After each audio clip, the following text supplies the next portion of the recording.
We look back at one of the greatest centers to play in team history. Does Alonzo Mourning make Miami's Mount Rushmore? We'll answer that on today's episode of Locked On Heat.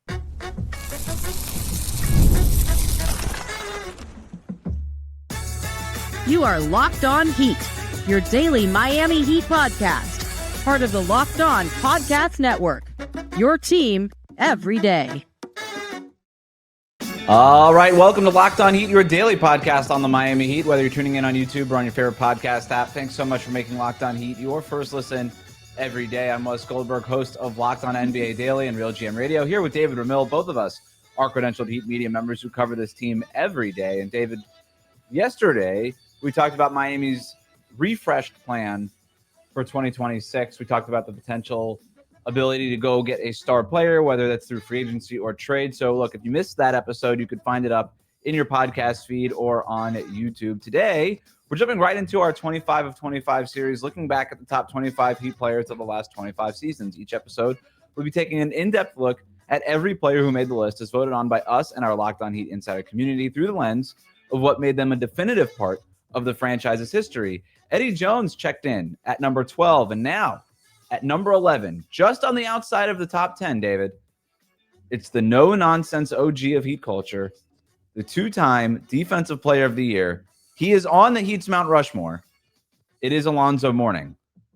Alonzo Mourning's tenure with the Heat is one of the most defining eras in franchise history. Mourning was acquired in November of 1995 when Miami acquired him from the Hornets in a trade for Glenn Rice, Matt Geiger, Khalid Reeves, and a first-round pick. His arrival, along with the hiring of head coach Pat Riley, transformed the Heat from a young expansion franchise into an Eastern Conference contender. Mourning quickly established himself as the heart of the team.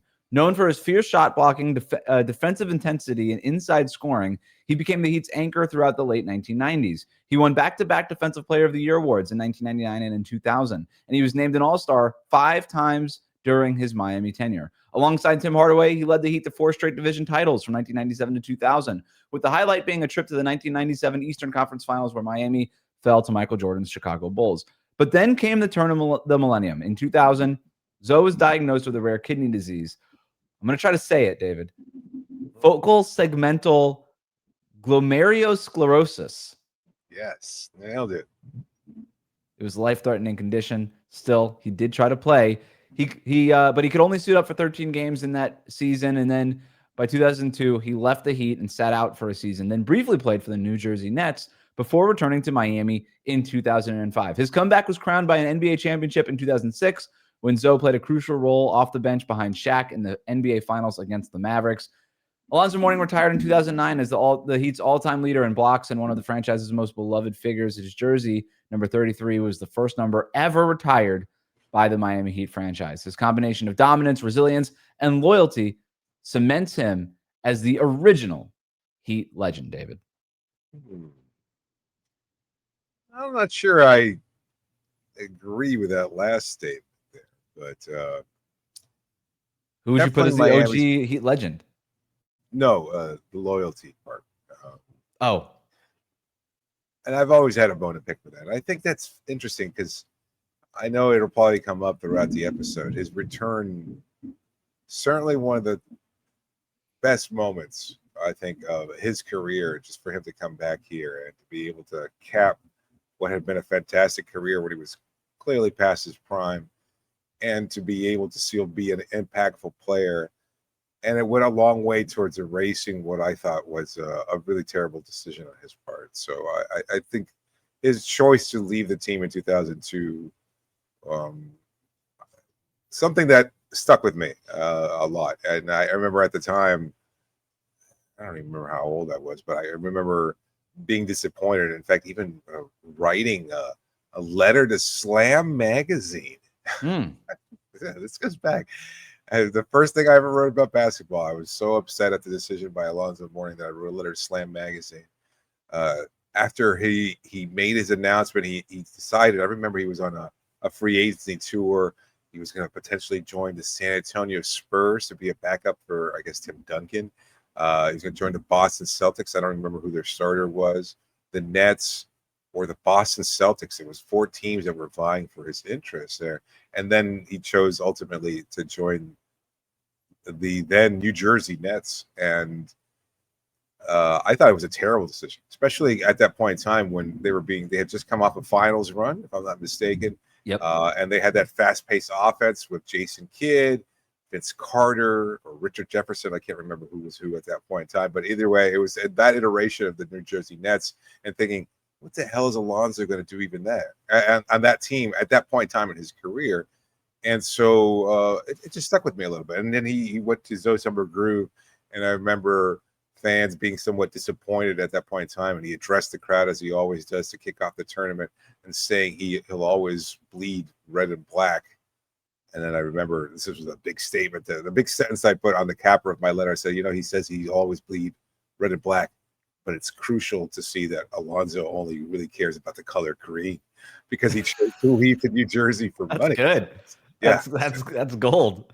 Yeah, that's so anyway, I was pissed off about it. I was really pissed off about it because he chose to join the Nets. And look, Pat was playing hardball, as Pat does. Mm-hmm. He played it with Timmy a couple seasons earlier. He was like, "Oh, you don't want to play here? You want to get paid a lot of money? Sorry, Chubby, get out of here." And this to the at that point the best point guard in team history, and he just let him walk. And then Alonzo, those years where he was on and off, not really much of an impact player. He missed the whole season previously. And then he's like, no, I'm healthy. I'm good. I'm entering free agency. Pat, are you going to pay me? And Pat's like, well, how about a veteran minimum? Because we're not really sure. Just a 1-year prove-it deal to see if you still got it. He's like, thanks, but no thanks. And he chose to take the long-term deal with the New Jersey Nets and wound up getting traded to Toronto. Of course, that wound up facilitating being cut by that team so that he could rejoin the Miami Heat a couple seasons later. But it stuck with me. But I don't want to make this all about that decision. No, but I am glad you bring that up because it's part of the story, right? And specifically when we're talking about the 25 of 25 series that we're doing, we are talking about the last 25 years of Heat history. That, like the Tim Hardaway conversation, covers very little of Alonzo Mourning's time with the Miami Heat and takes away all of his best years. Now, fortunately for Zoe, it includes the championship in 2006. So there is that. And we'll get to why that is and how that factors into our ranking here and why Alonzo Mourning is so much higher than Tim Hardaway. But yeah, I mean, you think about the last 25 years, you think about the year 2000, that is when Alonzo Mourning has the kidney disease, is diagnosed with kidney disease, plays a little bit more for Miami, then he's out of the league. And then we get into all the stuff that you were just talking about. And it's really important that you lay all of that out because it is such a big part of his story. And I'm glad that you did that because I was too young to really remember the interest. I wasn't writing to Slam Magazine. You know what I mean? Like I wasn't like tuned in to the contract negotiations and the demands and this stuff that obviously you were. I remember Zoe in the late 90s just being like this larger than life blocking machine, a dominant center, and just like our guy. Like this was our Michael Jordan. That's how it felt, for a young Heat fan. It was like, you have Michael Jordan, you have Patrick Ewing, you have Shaquille. We have Alonzo Mourning. This is our franchise guy. And, never really getting over the hump and all that disappointment and all of that, but it was still our guy. So I'm glad you laid out some of that stuff there. He does come back, right? He comes back. He obviously mends fences with Pat Riley. Now he's essentially Pat Riley's right-hand man in that front office. So he's back with the team. And maybe that's where the loyalty part comes in.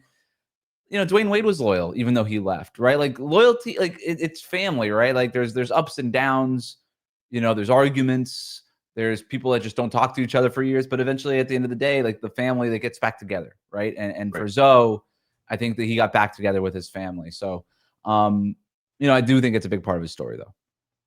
Yeah, it is hard to separate those first few years from the second part of his career, but it was an interesting journey. Like he was clearly Miami's first superstar, and I do remember that feeling of he's our superstar. Like at a point in time when the center position was so important, and Pat laid it out when he first traded what had been my previously favorite Heat player of all time, which is Glenn Rice. Like I loved Glenn. I thought I was optimistic for what Pat would do with a shooter like that. And I'm excited about the upcoming season. And then you hear all about behind the scenes contract negotiations with George Shinn, if I'm not mistaken, the Charlotte Hornets owner, and that Alonzo wanted to get paid more than his then teammate Larry Johnson, who had been paid one of the largest contracts. I think at that time was the largest contract in NBA history. and Alonzo was upset and basically said, "You know what? I don't want to play here." And this was not the era of Adrian Wojnarowski or Shams Charania or anything like that. Right. So you didn't know about what was going on. You heard rumblings. Oh, this is gonna go south real quickly in Charlotte. Just wasn't able to work out a deal. And then all of a sudden you wake up one Tuesday and you see the front page of the Miami Herald saying Riley Lance superstars a morning. And it's like, what? And prior to that, I mean, Alonzo was an up-and-coming star at a point in time when the center position, like I said, was so important. You had Shaq, who was drafted the same year as Alonzo Mourning. You had Patrick Ewing, David Robinson, so many greats. Hakeem Olajuwon, like all-time greats. The greatest playing at center, the greatest era for centers in NBA history, no question. 100%. And Zoe was right there with them. He was right there with him, and he had just been in that commercial from Charles Barkley too. I don't know how much you remember that, like where he was asked like what up and coming player was he going to be, and Alonzo with all of his rage and fury in his pinstripe Charlotte Hornets uniform, and he was such a young star, like on the rise, a guy who's viewed as Bill Russell to Shaquille O'Neal's Wilt Chamberlain. That was just such an interesting thing, the comparison between those two, going 1-2 in the draft that same year, and then for Alonzo to be here in Miami, it was a really amazing moment in Heat history. To think Charlotte could have had Alonzo Mourning and Kobe Bryant. Wow. What are you talking about, sliding doors moment there? Right? I mean, yeah, right. A lot of what you were talking about, though, happened before the turn of the millennium, before a 25-25 series really takes place. And that's how we get into our rankings. We're going to talk about that, plus get to some trivia after this. Today's episode is brought to you by 5-Hour Energy Transfusion for the win. Time to fuel up and turn it up with 5-Hour Energy Transfusion. This grape, ginger, and lime flavored shot brings the iconic taste of a golf course favorite to a non-alcoholic boost. Perfect for sinking birdies or making great memories with friends. It's a hole-in-one for your energy game.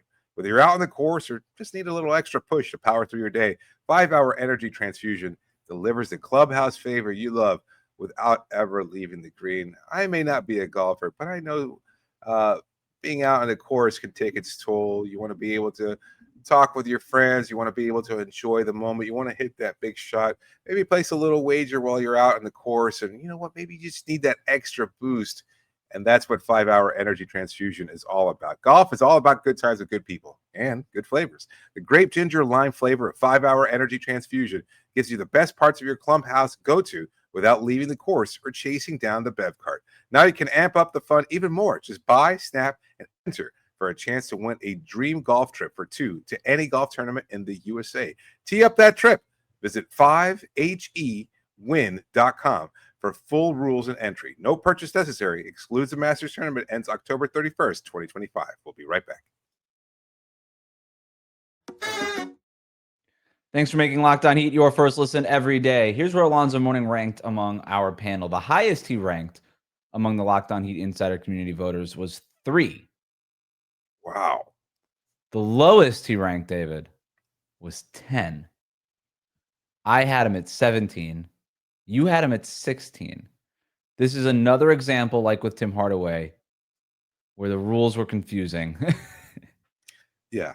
And people are adding those 90s years, which were amazing, to this ranking, which is inaccurate, right? We're talking about the best 25 players of the last 25 years. And for Alonzo Mourning, his greatest seasons in a Heat uniform happened prior to that cutoff. So I don't blame any of the voters for ranking him as high as he did. I love that he's on this list.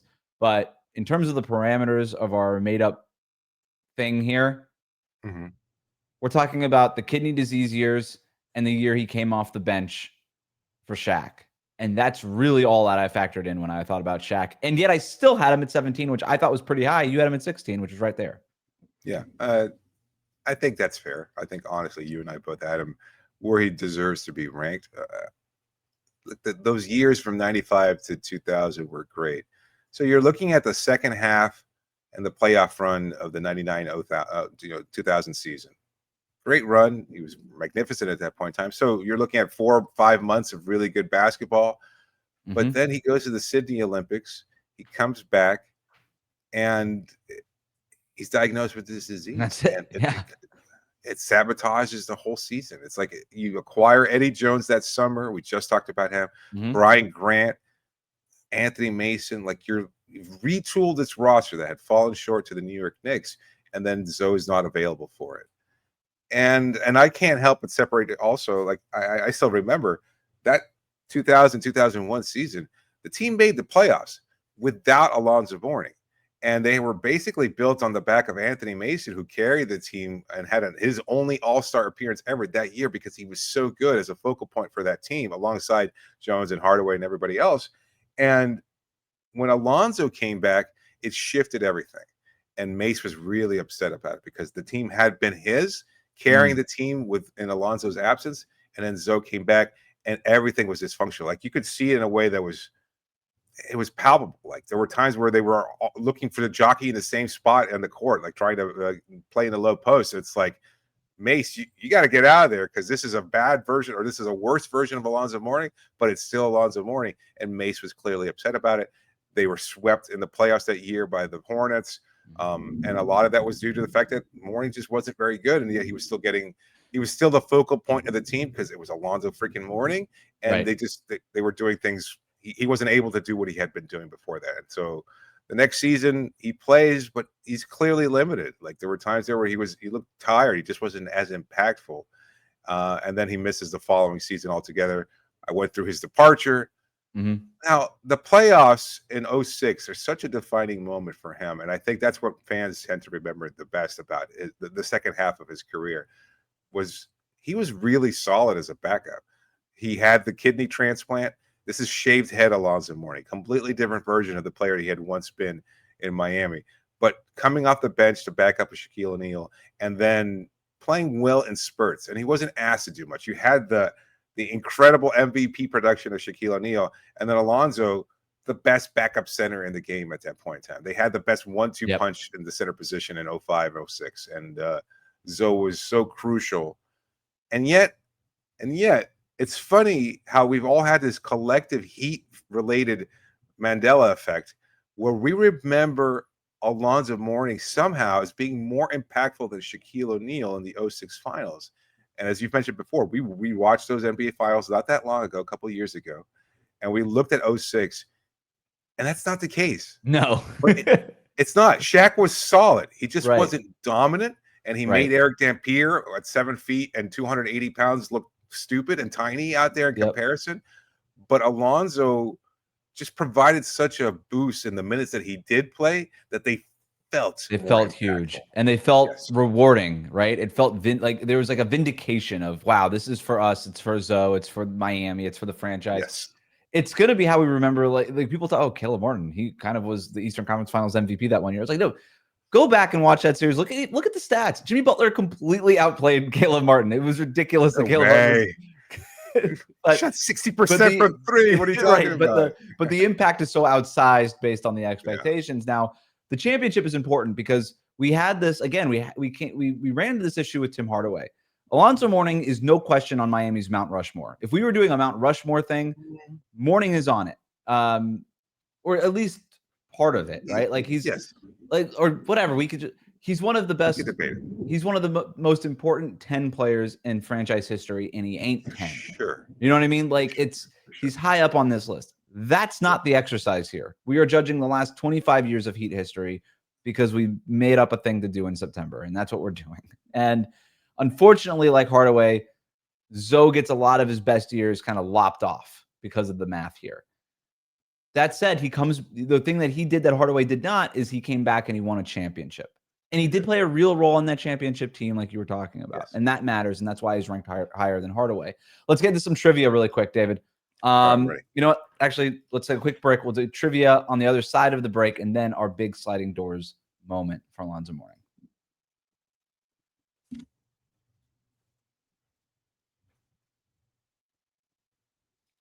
All right, trivia. I've got 3 questions for you. Number one. During the Heat's 2006 NBA Finals victory over the Dallas Mavericks, Alonzo Mourning came off the bench in the decisive Game 6. How many blocks did he record in that game? 5. 5 is right. That's All right. The famous 5-block game. We just did the rewatch on that. All right, so that's a point for you. Excellent. Second one. 4 players won back-to-back Defensive Player of the Year awards in the 90s. Ooh. Name them. Ooh. One of them is obviously Alonzo Mourning, as we know. So Alonzo there's Mourning. 3 other players that I need 3 other names for a point. Hakeem Olajuwon. Mm-hmm. Michael Jordan. No. Jordan didn't win back-to-back Defensive Player of the Year awards? No. Interesting. Okay. So Hakeem, so wow. Oh, Dikembe Mutombo? Yep. No, I don't think Gary Payne was it. Wow. Early 90s. Early 90s. Alvin Robertson? No, I don't think so. Okay, I don't have it. Dennis Rodman. Yeah, really? 90 and 91 or 91 and 92? Yeah. Yeah, that makes sense. Yeah, you know, again, it's so interesting how you remember a certain player in a certain way and kind of overlook how impactful he was. Like, obviously, I consciously know that Dennis Rodman was a hell of a defensive player, but it's so hard to separate the role that he played in Chicago Bulls when he was already such a larger-than-life personality that I kind of forget when he was just doing the work in Detroit, and that was really what made him the great player he was. So yeah, that was Pistons Rodman, to your point. Just to make that clear for the listeners. Yeah, I mean, it's very surprising, and it basically, I mean, that's the 90s, right? Yeah. You have 4 guys who won back-to-back Defensive Player of the Year awards. You have David Robertson in the middle of that. Yeah. And that's really it. Like, those are the Defensive Player of the Year winners. It's Zoe, it's Mutombo, it's Olajuwon, it's Rodman, and it's Robertson, and that's it. Like, yeah, it was just those guys dominating the Defensive Player of the Years in the 90s. Last trivia question. Alonzo Mourning's career was interrupted by a rare kidney disease, but he made a remarkable return after undergoing a transplant. Who donated the kidney that allowed him to continue his NBA career? And that was his cousin, but I don't remember his name. I'm not going to ask you the name. It was his cousin. That's fine. The name was Jason Cooper, but it was his cousin. All right, so you get 2 points on trivia there. I haven't done a total. We should, as we get into the top 10 in our next one, or close to our top 10, we'll do an updating on the trivia. Recurring segments. This one is our sliding doors moment. This is a what if moment that could have changed the way this player is remembered for better or for worse. Could change the trajectory of his career. And this one is the kidney disease. It feels like we've talked about Zoe's kidney disease as a sliding doors moment for a lot of players who played with Alonzo Mourning or who played just after Alonzo Mourning. This was huge. And we keep finding new ways to talk about how big of a deal this was for people who don't remember. Yeah. He was coming off of Alonzo Mourning back-to-back MVP ballot seasons. He was 2nd and 3rd. This was at the peak. As good as he was at the peak of his powers. And at 30 years old. Yeah, so it's like if Giannis missed a whole season. I literally have that. I have that written down. This is as if Giannis just retired and came back and was never the same. If Giannis retired and came back Thanasis, that's what this would be like. Oh, wow. The lesser Antetokounmpo. Yeah, no, it really is. Like, you can't deny it. Like, there are other points there, like his decision to leave. I talked about it before, but it's funny because, again, there were so many fans that were either younger or maybe just have overlooked that part of his history that it doesn't feel like it has the same kind of gravitas. You could look to his run in 2006, again, the way that it's changed, and we've all have this collective memory of Alonzo being this incredible player, an impactful player at the NBA Finals when he was really just a really good role player. You can't take that away from him because he was, but it was also Alonzo Mourning thriving in that role. But nothing changes the trajectory of how he's remembered. And this franchise, quite like his kidney disease, because who knows? They were, and we've talked about it before, they were a title contending team. They had retooled. Right. They said, you know what, Jamal Mashburn, you don't want to take that shot. You want to pass it up to Clarence Weatherspoon. Have fun in Charlotte. Well, we're getting Eddie Jones instead. So, and we talked about how that team, had Zoe not retired, like, could they have beaten the Sixers in that run to face the Lakers in the finals that first year? And you and I think that, yeah, pretty good chance. I went back even more, David, and I looked at multiple seasons here. So you got the Nets. You mentioned them before, back-to-back Eastern Conference. He could have beaten the Nets if Alonzo Mourning never had a kidney disease and was at 30 years old, 31 years old, 32 years old. If he was still at that level, which I have no reason to think he wouldn't be without a kidney disease, Like, why couldn't the Heat have finally broken through and have been, instead of the 76ers that year, the representative, and instead of the Nets in back-to-back years, the representative? At least, maybe it wouldn't have been all 3 years. It probably wouldn't have been all 3 years. One of those years, 2 of those years, absolutely. Yeah. Now, here's the funny part. Here's where we really get into the sliding doors part of this, okay? So they probably would have needed to trade for another point guard at some point, right? Tim Hardaway was still on the downward slope, right? Like that's, Yeah. I'm not going to do a what if moment on him, on his injuries. Like that's different than just like this rare kidney disease. So they, at some point they would have had to trade. They did trade for Eddie Jones in 2000. They played 1 year together. Hardaway did not have much longer. He was traded in 2001. If Zoe doesn't have, if the kidney disease doesn't take him out, I still think they have to trade Hardaway or do something at that position, right? I don't think they would have just kept on Hardaway in that state at that point of his career. So they trade him and they trade Hardaway in 2001. They end up with 35-year-old Rod Strickland. Okay, just a stopgap player if there's ever been one. Yeah, but also appropriate. Zoe was gone. They didn't really know what the team was. They were just like, hey, we just need somebody to bring the ball up, and we're going to kind of figure it out this year. So they got Strickland.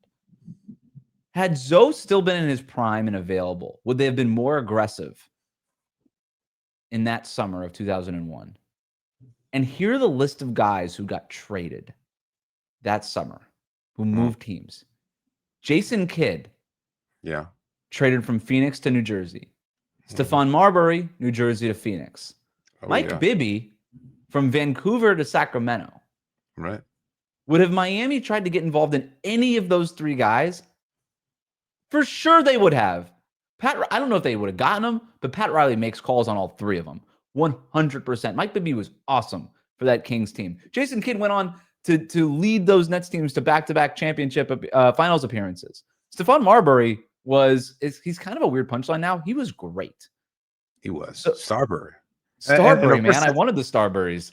And it's, look, they acquire in Sacramento, but they moved Jason Williams to Memphis. They do. Like, could Miami have gone in on Jason Williams earlier in his career rather than acquiring him in 2005? So there's a lot of possibilities there. Which one of those guys would you have been most excited to see play with Zoe? Not Kidd. He had some trouble in Phoenix before that. A lot of people have conveniently forgotten. Marbury would have been like the natural heir apparent to Tim Hardaway, right? Flashy, scoring guard. That would have been interesting. Yeah.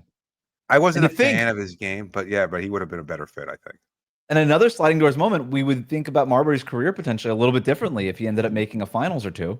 Playing for Pat Riley and helping guide the team to the finals. That would have been a hell of an opportunity there. He might be in the Hall of Fame, Wow. That's crazy. Yeah, a lot of moments like that. We've already talked about if Zoe doesn't, like, there's no D Wade, there's probably no Shaq, like all this stuff. Like the butterfly effect is wide and vast, but this to me was to think about what point guards Miami would have gotten to pair with Alonzo Mourning at the final part of his prime was really interesting to me. And you could just a million rabbit holes can sprout from this. Is Alonzo Mourning jersey worthy? Yeah, obviously. Yeah. Iconic. Jersey's retired. I mean, yeah. Yeah. Yeah, absolutely. Is it the best jersey? D Wade to me is still the best Heat jersey. It's the most jersey worthy of the Heat jersey. You could argue Zoe is second. It's funny because even when you're saying that, and I think it just closed my mind, and the first thought that pops in my head when I think of Heat jersey, it is Zoe in the red jersey. That's it. With the old number marks. Yeah, fists clenched, pumped up. Still, he had that little hair there, the low cut fade. I mean, that was it. That's the iconic jersey for me. Is Zoe in a red jersey. It's a great call. The Jones Battier test. Yeah, I mean, the Heat need a backup center in a bad way. He would be great. Yeah. Would he be a backup to Kel'el Ware? Like, we like the young guys. Oh, you know what? That's a great point. Well, yeah. Okay, so Heat Prime was before the 25-year mark, or are we getting like backing up Shaq? Even the one that backed up Shaq might play over Kel'el Ware at this point. Possibly. Although, you know what? We just talked about this with Hassan Whiteside. Like, Mourning could hit the three, like he probably a better shooting stroke, but not asked to do so that much. But he had that 15-footer along the baseline down pat. Yeah, so would he still provide enough spacing? Could you play him, Bam, in the same lineup? I don't know. Sure. Why not? I'll take a chance. If you get prime defensive Alonzo Mourning with prime defensive Bam Adebayo, that's at the point where you're like, I don't even care about the fit or the shooting anymore. Just play those guys together. We'll figure the rest of it out. I'll take March 2000 Alonzo Mourning. How about that? Like that's right before the kidney, right before the kidney. Perfect. Still very much in his prime. So this one, the Jones Battier test. We're at the point now in our 25 rankings that like everybody's going to pass it, but it is sort of fun to envision like what the fit would be. Versus pin this player against the player who came before him, ask if we got it right. This one is debatable. So Eddie Jones came before Alonzo Mourning here. Eddie Jones had a much longer career within the last 25 years than Alonzo Mourning. I technically had Eddie Jones higher in my ranking that I submitted. I think you did too. I did. Than Alonzo Mourning. Yeah. I don't really care that much. I love that Zoe is this high on the list and that we get to talk about him. But I guess if I had to say, I would have to say no. But to me, it's debatable enough that I don't care. Yeah, that's fair. I'll take that same approach. But I mean, I don't want to overlook how good Eddie was on bad teams, and that's kind of how it's tied together. Again, showing you that the fact that Mourning came back, won a championship in 06 really has given us all collective rose-colored glasses about his stint here. Could we call the Eddie Jones Battier test the Eddie Jones Battier Mourning test? Because Zoe came back. Zoe came back and was good and played a role. I think we have to do that. All right. So the Jones Battier Zoe test now. I like it. The JBZ test. The old JBZ. Let us know what you guys think in the YouTube comments. Did we have Alonzo Mourning ranked too high based on the fact that his career kind of gets truncated here within our parameters? Do we have him too low and you guys don't even care about the rules at all? What do you remember? I would actually love to hear this. Leave a comment. If you're old enough to remember Alonzo Mourning, give us your favorite Alonzo Mourning moments. Like this is the stuff that really matters. And this is the reward to doing an exercise like this, is we get to hear from a wide range of Miami Heat fans and people who were diehards for those Alonzo Mourning, Tim Hardaway teams that kept running into the Knicks and the Bulls in those late 90s playoff games. Let us know what your Alonzo Mourning moments were. Let us know what you think, what he meant to you as a young Heat fan. And whether or not you would want Stephon Marbury or Jason Kidd to pair with him if he never had the kidney disease. That'll do it for us today. Thanks for making Locked On Heat your first listen every day.